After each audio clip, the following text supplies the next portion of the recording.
The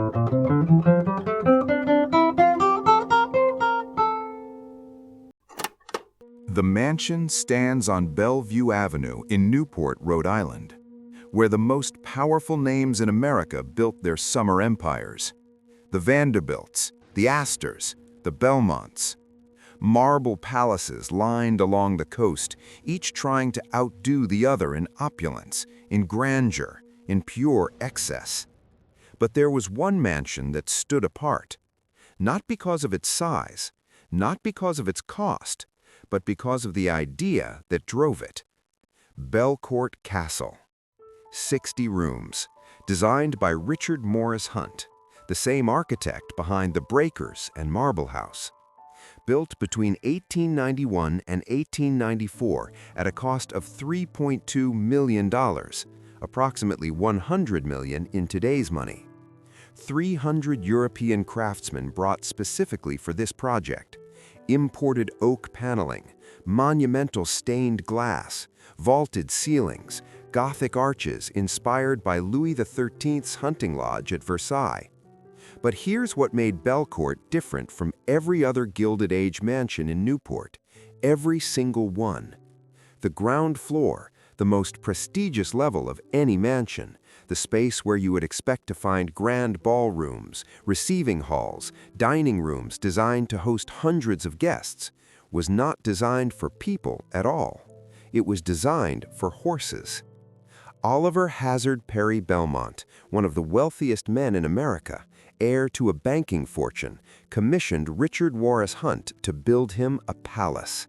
And he demanded that the stables be placed on the main floor of the house, not tucked away in a separate building, not hidden behind the mansion, inside it, at ground level, with the same architectural grandeur as the human living spaces above. The horses lived in luxury that rivaled anything the Gilded Age elite enjoyed.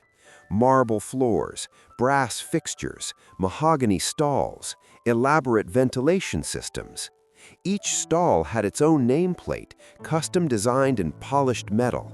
The walls were lined with imported tiles. The ceiling soared overhead with the same Gothic vaulting used in medieval cathedrals. Belmont's prized horses, some of the finest racing and coaching stock in the country, lived better than most Americans ever would. And here's the truly remarkable part. Oliver Belmont built himself exactly one bedroom, one bathroom, one private living space for the owner of a 60-room mansion. This was not a home designed for entertaining. This was not a statement of social power in the traditional sense. This was something else entirely, an obsession made physical, a monument to a fixation so extreme that it fundamentally altered what a mansion was supposed to be. Belcourt Castle was built to impress. It succeeded, but it was also built to function as a home, and in that it failed spectacularly. This is the story of how obsession, ambition, and architectural experimentation combined to create one of the most visually striking mansions of the Gilded Age, a mansion that symbolized success while quietly undermining the very legacy it was meant to protect. Belcourt Castle still stands today, but the dream behind it did not survive. Before the mansion, before the obsession with horses became legendary, there was a young man named Oliver Hazard Perry Belmont. Born November 12, 1858 in New York City, into one of the wealthiest families in America. His father, August Belmont, was a German Jewish immigrant who had arrived in America in 1837 and built a banking empire that rivaled the Rothschilds. August Belmont became the American representative of the Rothschilds banking family, managing their interests, investing in railroads, funding the Union during the Civil War, amassing a fortune that placed the Belmonts among New York's financial elite. Oliver was the youngest of August Belmont's children. He grew up in a world of absolute privilege, private tutors, European travel, yachts, estates, everything money could buy. But Oliver was different from his older brothers. August Belmont Jr., the eldest son, was groomed to take over the banking business. He was serious, responsible, expected to carry forward the family's financial legacy. Oliver had no interest in banking. He had no interest in business at all. What Oliver Belmont loved from childhood was horses. Not in a casual way that wealthy men of his era enjoyed riding or attending races. Oliver's passion went far deeper. It consumed him, shaped every decision he made, defined who he was. He studied horse breeding with the intensity of a scholar. He traveled to England, to France, to study the finest stables in Europe. He learned coaching, the art of driving teams of horses with precision and style. He imported breeding stock from Europe, carefully selecting bloodlines, obsessing over details that most people would never notice. By the time he was in his 20s, Oliver Belmont was recognized as one of the leading experts on horses in America. He served as president of the National Horse Show Association. He commissioned custom-designed coaches, vehicles so elaborate and expensive that they became works of art in themselves. And he began to dream of a palace that would reflect this passion. Not just a house with a stable attached, not a grand estate with a separate building for the horses, but a palace where horses would be treated as equals to humans, where the architecture itself would announce to the world that these animals deserve the same respect, the same luxury, the same attention to detail as any Gilded Age millionaire. In 1891, Oliver Belmont purchased land on Bellevue Avenue in Newport, the most exclusive street in America's most exclusive summer resort. Newport was where the Gilded Age elite gathered every summer. Massive estates lined the cliffs overlooking the Atlantic. The Breakers, built by Cornelius Vanderbilt II. Marble House, built by William K. Vanderbilt. Rosecliff, the Elms, Chateau-sur-Mer. These were not homes. These were statements, symbols of power, wealth, and social dominance. Oliver Belmont wanted his own statement, but he wanted it to say something different. He hired Richard Morris Hunt, the most sought-after architect of the Gilded Age, the man who had designed the base of the Statue of Liberty, who had created the Breakers and Marble House, who understood how to turn money into architecture that took your breath away. Hunt was initially confused by Oliver's request. A mansion with stables on the ground floor? It violated every principle of grand residential design. The ground floor was prime real estate. That's where you put the public rooms, the spaces designed to impress guests, to demonstrate taste and refinement. But Oliver insisted, and Oliver was paying. Hunt, to his credit, did not simply comply. He designed something extraordinary. He took Oliver's bizarre request and turned it into coherent architecture. The result was Belcourt Castle, a mansion inspired by the hunting lodge of Louis XIII at Versailles, with Gothic and Romanesque elements, soaring arches, elaborate stonework, a building that looked like it had been transported from medieval France and dropped onto the Rhode Island coast. Construction began in 1891. 300 European craftsmen were brought to Newport specifically for this project. Stonemasons from Italy, woodworkers from Germany, metalworkers from France.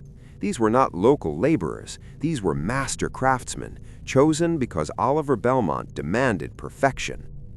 The stables were designed first.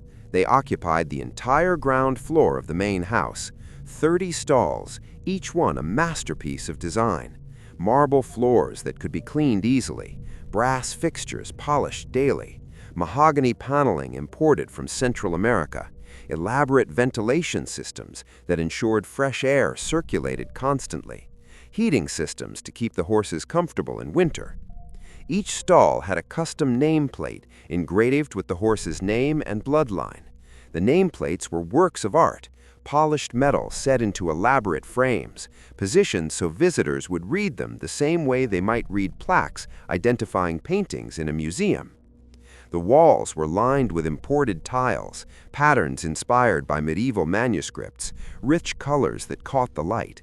The ceilings soared overhead, Gothic arches creating a sense of cathedral-like space.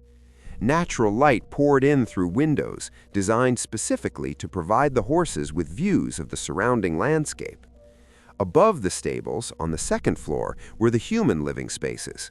A grand ballroom that could accommodate hundreds, drawing rooms, a dining room, guest rooms, and, tucked away in a corner, Oliver's private suite. One bedroom, one bathroom. That's all he needed. The contrast was deliberate. Guests entering Belcourt Castle did not enter through the front door like they would at any other mansion. They entered through the stable level, walking past the horses first, forced to acknowledge that in this house the animals came first. It was a statement, a provocation, a way of announcing that Oliver Belmont played by his own rules. The mansion was completed in 1894. The final cost was $3.2 million, approximately $100 million in today's money. For that sum, he got 60 rooms, 50,000 square feet, and a reputation as one of the most eccentric millionaires in America. The architectural community was divided. Some praised Hunt's design, the way he had taken an absurd concept and made it beautiful. Others were horrified. This was not how you built a mansion. This was not how you demonstrated taste and refinement. This was something else, something strange.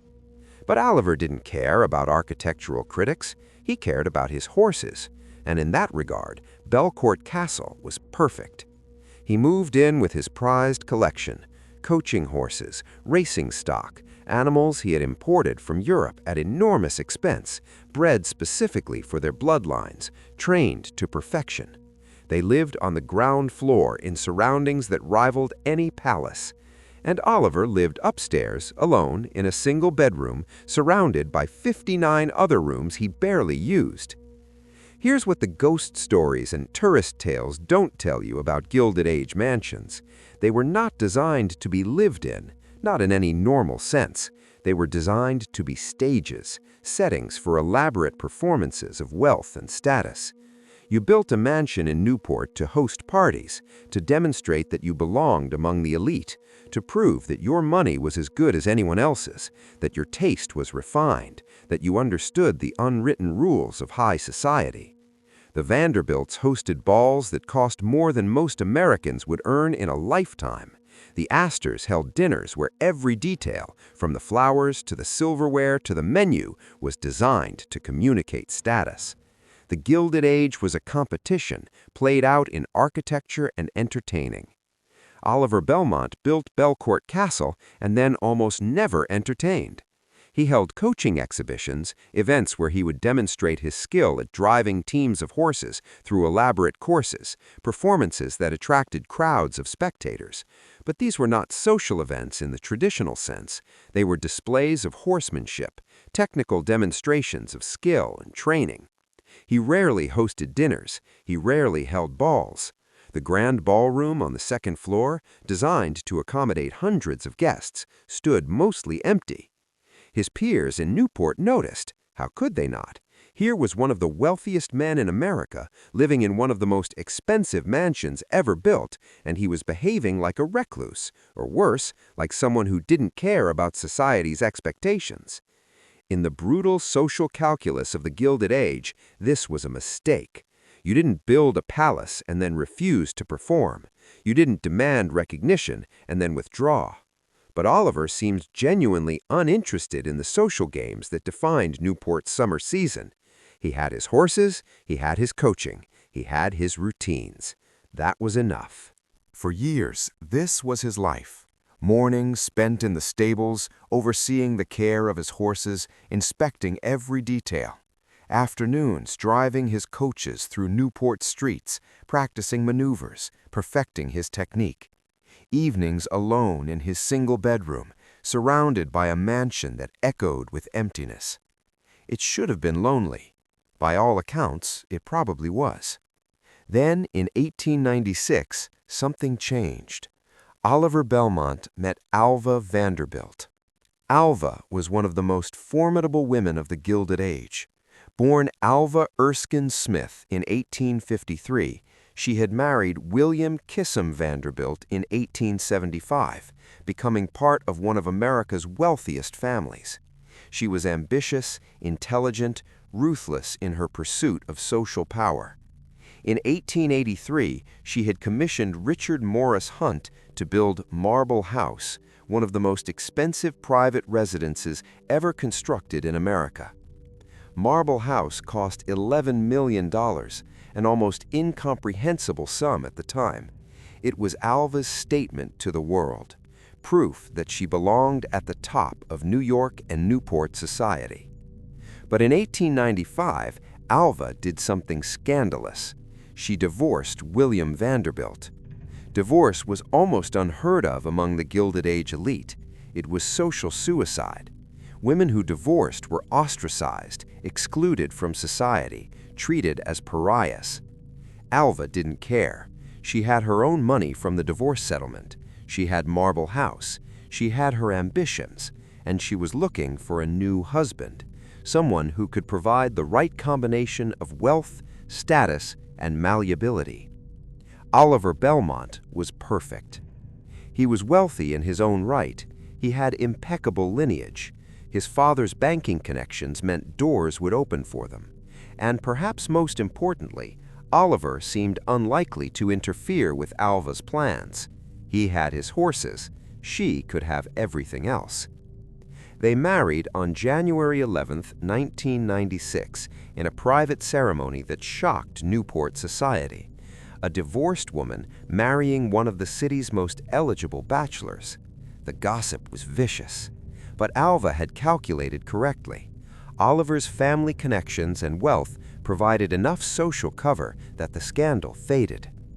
Then Alva moved into Belcourt Castle and immediately began changing everything. The first thing she did was remove the horses from the ground floor. All of them, Oliver's entire collection, the animals he had spent years breeding, training, caring for, the creatures he had literally built a palace around. Alva ordered them moved to a separate stable building on the property. The ground floor of Belcourt Castle, those magnificent stalls with their marble floors and mahogany paneling and Gothic arches, were converted into additional entertaining space, reception rooms, drawing rooms, galleries for Alva's growing collection of art and medieval armor. The stables themselves, those architectural marvels that had defined the entire concept of the mansion, were repurposed, stripped of their original function, turned into something else. Oliver protested, of course he did, but Alva was not someone who accepted compromise. She had married him in part because she thought he would be manageable. She was right. Within a year of her arrival, Belcourt Castle had transformed from an eccentric bachelor's obsession into a proper Gilded Age showplace. Alva began hosting parties, elaborate dinners, social gatherings designed to assert her continued relevance in Newport society despite the divorce. The mansion finally functioned the way it was supposed to, as a stage for performances of wealth and status. But something fundamental had broken. Oliver had built Belcourt Castle as a monument to his passion, a place where his obsession with horses could exist without compromise, without judgment, without the need to conform to society's expectations. Alva had turned it into exactly what Oliver never wanted it to be, a conventional mansion, a tool for social climbing, a stage for entertaining people Oliver had never cared about impressing.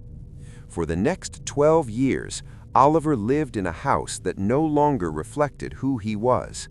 The stables he had designed with such care were empty of horses. The ground floor that had once housed his prized animals now hosted Alva's guests. The mansion that had been built around his singular vision had been reshaped to serve someone else's ambitions. He remained interested in horses. He continued his work with the National Horse Show Association. He still commissioned coaches, still studied bloodlines. But the physical center of his passion, the place he had built to house it, was gone. On June 10, 1908, at the age of 49, Oliver Hazard Perry Belmont died suddenly at Belcourt Castle. The cause was listed as internal hemorrhaging following an emergency appendectomy. He left an estate valued at approximately $20 million, roughly $600 million in today's money. He was, by any measure, enormously wealthy at the time of his death. But here's what happened next. Alva inherited Belcourt Castle.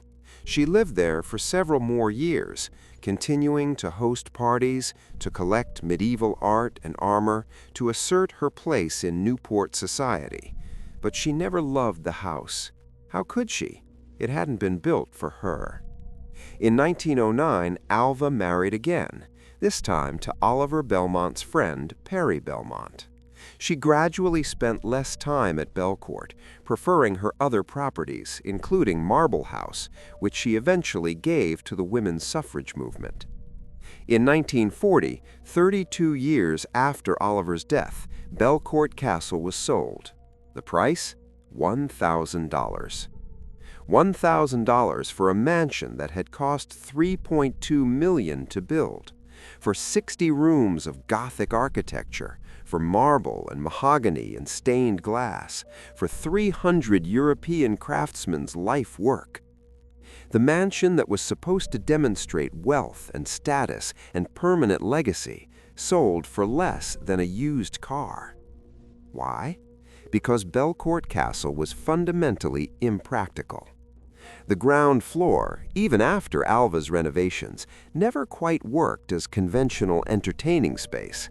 The layout was too strange, shaped by its original purpose in ways that couldn't be fully erased. The mansion was expensive to maintain, heating 60 rooms, employing the staff needed to keep everything functioning. The costs were enormous, and in 1940, with America still recovering from the Great Depression, there were very few people willing or able to take on that burden. But more than that, Belcourt Castle represented something that had fallen out of fashion: the Gilded Age excess, the ego-driven architecture, the idea that you could build a monument to your own obsession and expect it to endure. The mansion changed hands several times over the decades. It served as a private residence, then was opened to the public as a museum, showcasing Alva's collection of medieval armor and art. It suffered from neglect, from inadequate maintenance, from the simple reality that buildings this large and this specialized are nearly impossible to preserve. In 2012, Belcourt Castle was sold to a new owner who began extensive renovations, investing millions to restore it. The work is ongoing. The mansion can be rented for events, for weddings, for private tours. It still stands on Bellevue Avenue, surrounded by the other great mansions of Newport's Gilded Age: the Breakers, Marble House, Rosecliff, Chateau-sur-Mer. But unlike those mansions which have been preserved as museums, which welcome hundreds of thousands of visitors each year, which are recognized as national historic landmarks, Belcourt Castle exists in a strange liminal space. It's not quite a museum, not quite a private residence. It's a venue, a location, a beautiful, historic, architecturally significant venue. But the story it was supposed to tell, the vision it was supposed to preserve, has been lost. Here's what history remembers about Oliver Hazard Perry Belmont: that he was Alva Vanderbilt's second husband, that he was a political figure, briefly serving in Congress, that he was involved in horse racing and coaching.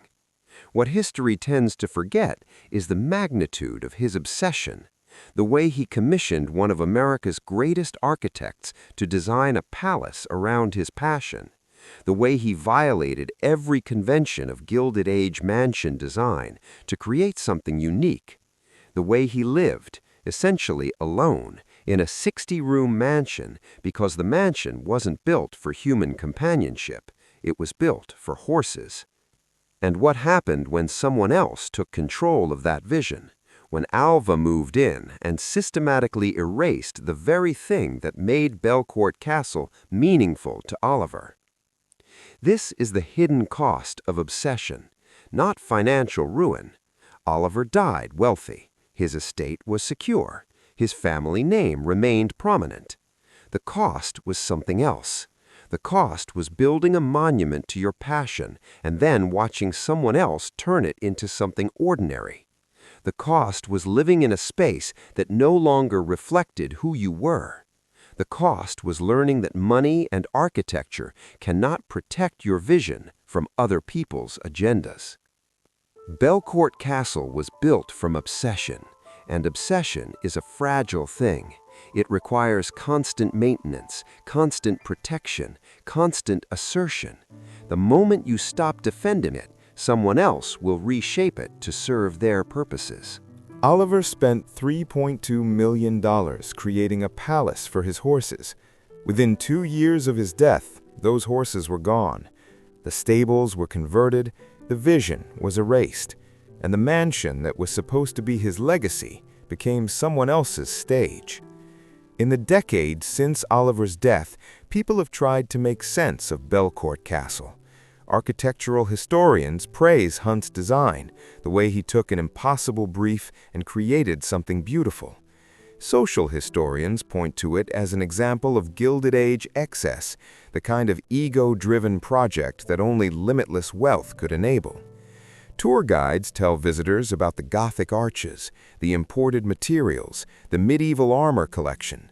They talk about Alva Vanderbilt Dalmont, her role in the women's suffrage movement, her social power. What they rarely talk about is the fundamental strangeness of the original concept, a mansion designed to house horses on the ground floor, a millionaire who built himself only one bedroom, a vision so extreme that it could only exist in one man's mind and could not survive his death. But here's what's worth remembering. Oliver Belmont built something that had never been built before. He took an obsession that most people would have kept private, that most millionaires would have indulged discreetly in a separate stable building hidden away from the main house, and he made it the centerpiece of his architecture. He demanded that Richard Morris Hunt, one of the greatest architects of the age, take his vision seriously, and Hunt did. The result was flawed, impractical, too strange to be truly successful, but it was also honest. Belcourt Castle reflected Oliver Belmont's priorities with complete transparency. Horses first, humans second, social expectations a distant third. That kind of honesty is rare in architecture. Most Gilded Age mansions were performances, carefully calculated to send specific messages about their owner's wealth, taste, and status. They were lies dressed up in marble and gold, designed to impress people the owners might not have even liked. Belcourt Castle was not a lie. It was exactly what Oliver wanted it to be, a palace for horses that happened to have some rooms for humans attached. The tragedy is not that Oliver died young, or that he wasn't financially ruined, or that the mansion sold for a fraction of its construction cost decades later. The tragedy is that his vision, the thing he spent $3.2 million and 4 years building, survived him by less than a year. Alva moved in and within months had undone everything that made Belcourt Castle meaningful to Oliver. The horses were gone, the stables converted, the obsession erased, and Oliver was not there to stop it. He had married someone who did not share his passion, who saw the mansion not as a monument to horses, but as a tool for social advancement, who had her own ambitions and was willing to reshape Oliver's legacy to achieve them.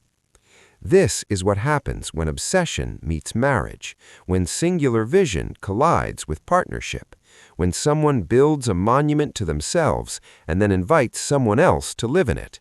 Something has to give. Someone's vision will dominate. Someone's priorities will win.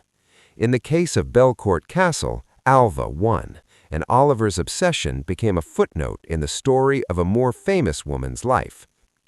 Belcourt Castle still stands. You can visit it. You can walk through the ground floor that once housed Oliver's prized horses. You can see the Gothic arches, the elaborate stonework, the spaces that Richard Morris Hunt designed with such care. You can imagine what it must have been like when those spaces served their original purpose, when marble floors echoed with the sound of hooves, when mahogany stalls held animals worth more than most people's homes, when nameplates identified each horse with the same formality used for paintings in a museum.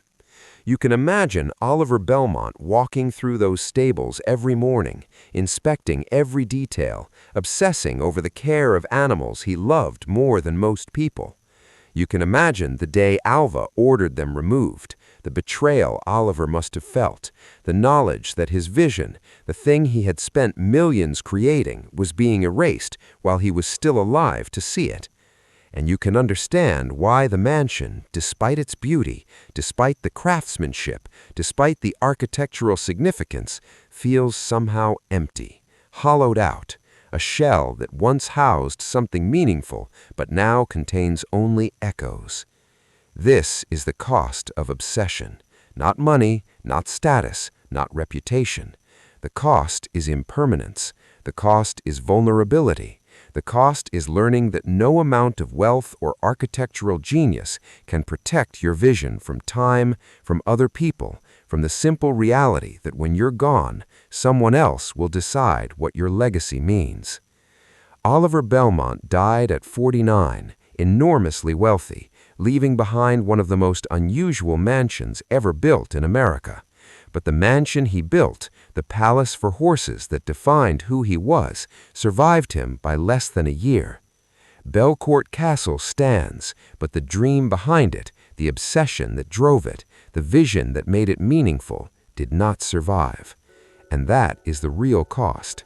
Not financial ruin, but something far more painful. The cost of building a monument to yourself and watching someone else turn it into something ordinary. The cost of obsession in a world that does not share your passion. The cost of learning that your legacy will be shaped not by what you build, but by who controls it after you're gone. Belcourt Castle is beautiful. It is historic. It is architecturally significant. But it is not what Oliver Belmont intended it to be.